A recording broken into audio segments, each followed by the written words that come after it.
Oh, the 2020s.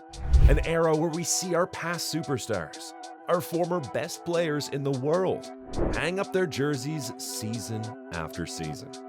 It's like watching our childhood heroes slowly morph into coaches, analysts, and sometimes even our dads.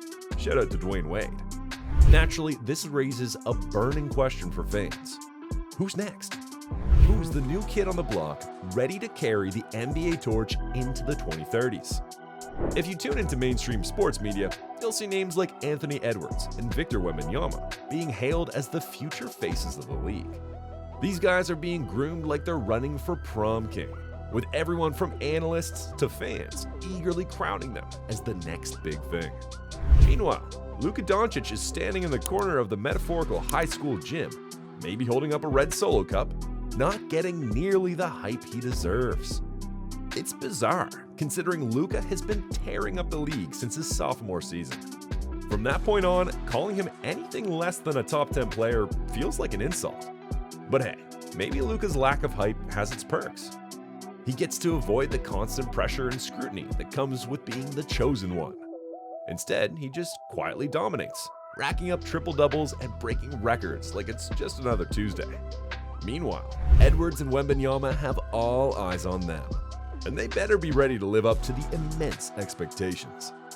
So as we watch this new generation of players rise, it's clear the NBA's future is in good hands. Whether it's the explosive athleticism of Anthony Edwards, the unicorn-like skills of Victor Wembanyama, or the all-around brilliance of Luka Doncic, we're in for a treat. And who knows, maybe Luka will finally get the hype he deserves. After all, everyone loves a good underdog story, even when the underdog is already one of the best in the game. Looking back at Luka Doncic at age 22 in 2022, it's like comparing apples to, well, supercharged apples. Luka's individual play was far superior to someone like Anthony Edwards at the same age. That season, Luka was on another level. First team All-NBA, 5th in MVP voting, top 3 in points per game and assists, and the playoff leader in points per game. Oh, and let's not forget, he single-handedly sent a 64-win Suns team, who were championship favorites, packing in the second round. People back then did give Luka his flowers, sure. But when it came to anointing the next face of the NBA, Luka wasn't getting nearly the same level of hype as Anthony Edwards. Fast forward to this year's Western Conference Finals, and it's been the ultimate humbling moment for mainstream sports media. Luka, perceived as a massive underdog in the series against Anthony Edwards, put on a clinic. 32 points a game, 10 boards, 8 assists, and 2 steals on absurd shooting. He reminded everyone why he's Luka Doncic. Luka's numbers were impressive, no doubt, but it was his crunch time moments in the fourth quarter where he truly shined. Take Game 1 for example.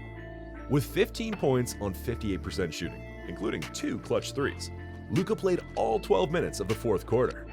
The T-Wolves had a pretty sizable lead late in the game, but thanks to Luka, the Mavericks came back and stole the win.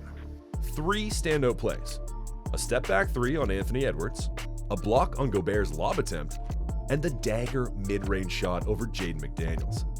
That game was one of the most complete of Luka's career, as he dominated from start to finish and came through in the biggest moments. Then in Game 2, he hit a career-defining shot over Gobert. Not just a series-defining moment, but something that will be replayed in Luka Doncic lore for years to come.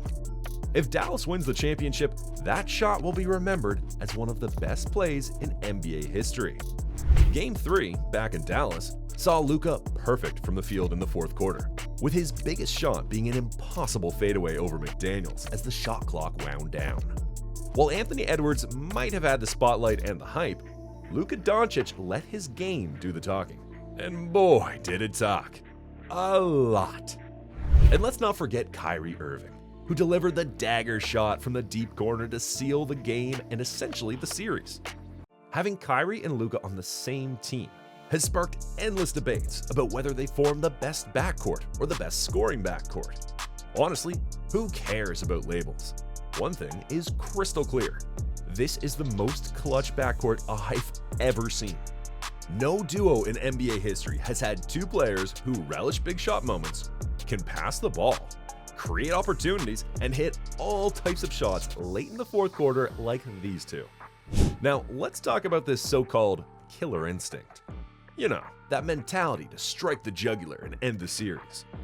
Some fans dismiss it as a myth or an overblown narrative, but Luka in Game 5 showed once again that this instinct is very real. In the first quarter, and really the entire first half, he was playing like a rabid bear with a $32 steak dangling in front of him.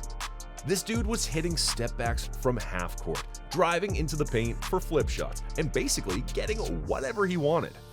It was like watching someone possessed. As a so-called neutral observer, you might hope for a close and competitive Game 5 in the playoffs.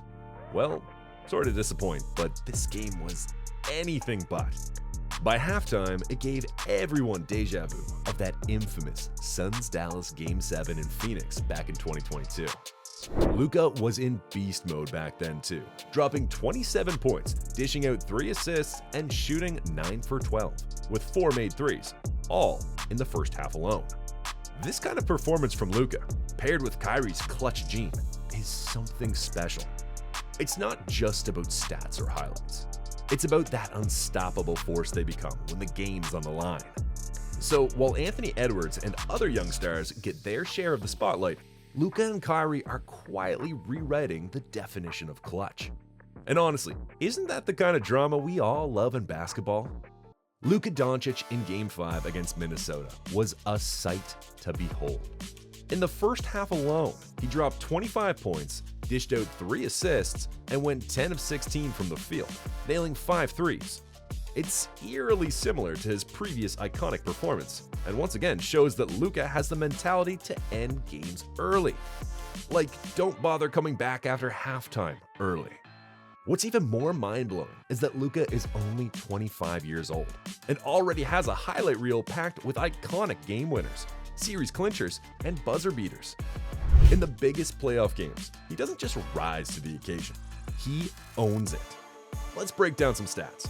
In closeout games, Luka averages 31.9 points per game, the 5th highest all time. In elimination games, he averages a whopping 35.0 points per game, ranking 1st. In Game 7s, he averages 40.5 points, again, 1st.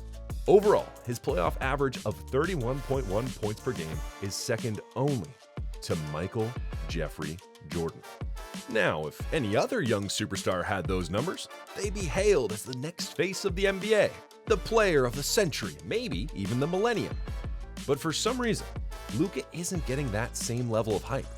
Meanwhile, Anthony Edwards has a good 2.5 to 3 week stretch, and suddenly he's being dubbed the next MJ and the future face of the league. Luka, on the other hand, gets tossed aside. Sure, if Luka becomes the face of the NBA, I'll embrace it wholeheartedly. But it's peculiar how the media and fans are so reluctant to give him that title. Take Anthony Edwards' playoff run, for instance. The back half was downright mediocre. Yet Luka's so-called mediocre series are still better than many players' best. Consider Luka's quote-unquote bad series against the Clippers. He averaged 30 points, 9 boards, and 9 assists on 41% shooting. Against the Thunder, he put up 25 points, 11 boards, and 9 assists on 45% shooting. Those are considered subpar for Luka. So how did Dallas win both series with Luka being meh by his standards? It all comes down to fourth quarter and clutch time play. In the series against the Clippers, Luka averaged 6.8 points in the fourth quarter on 48% shooting, 46% from 3, with a plus-minus of plus 5.2. In the OKC series, during Games 5 and 6, he scored 12 points on 5 of 11 shooting, with 8 assists and 1 turnover, and was plus 9 in both fourth quarters.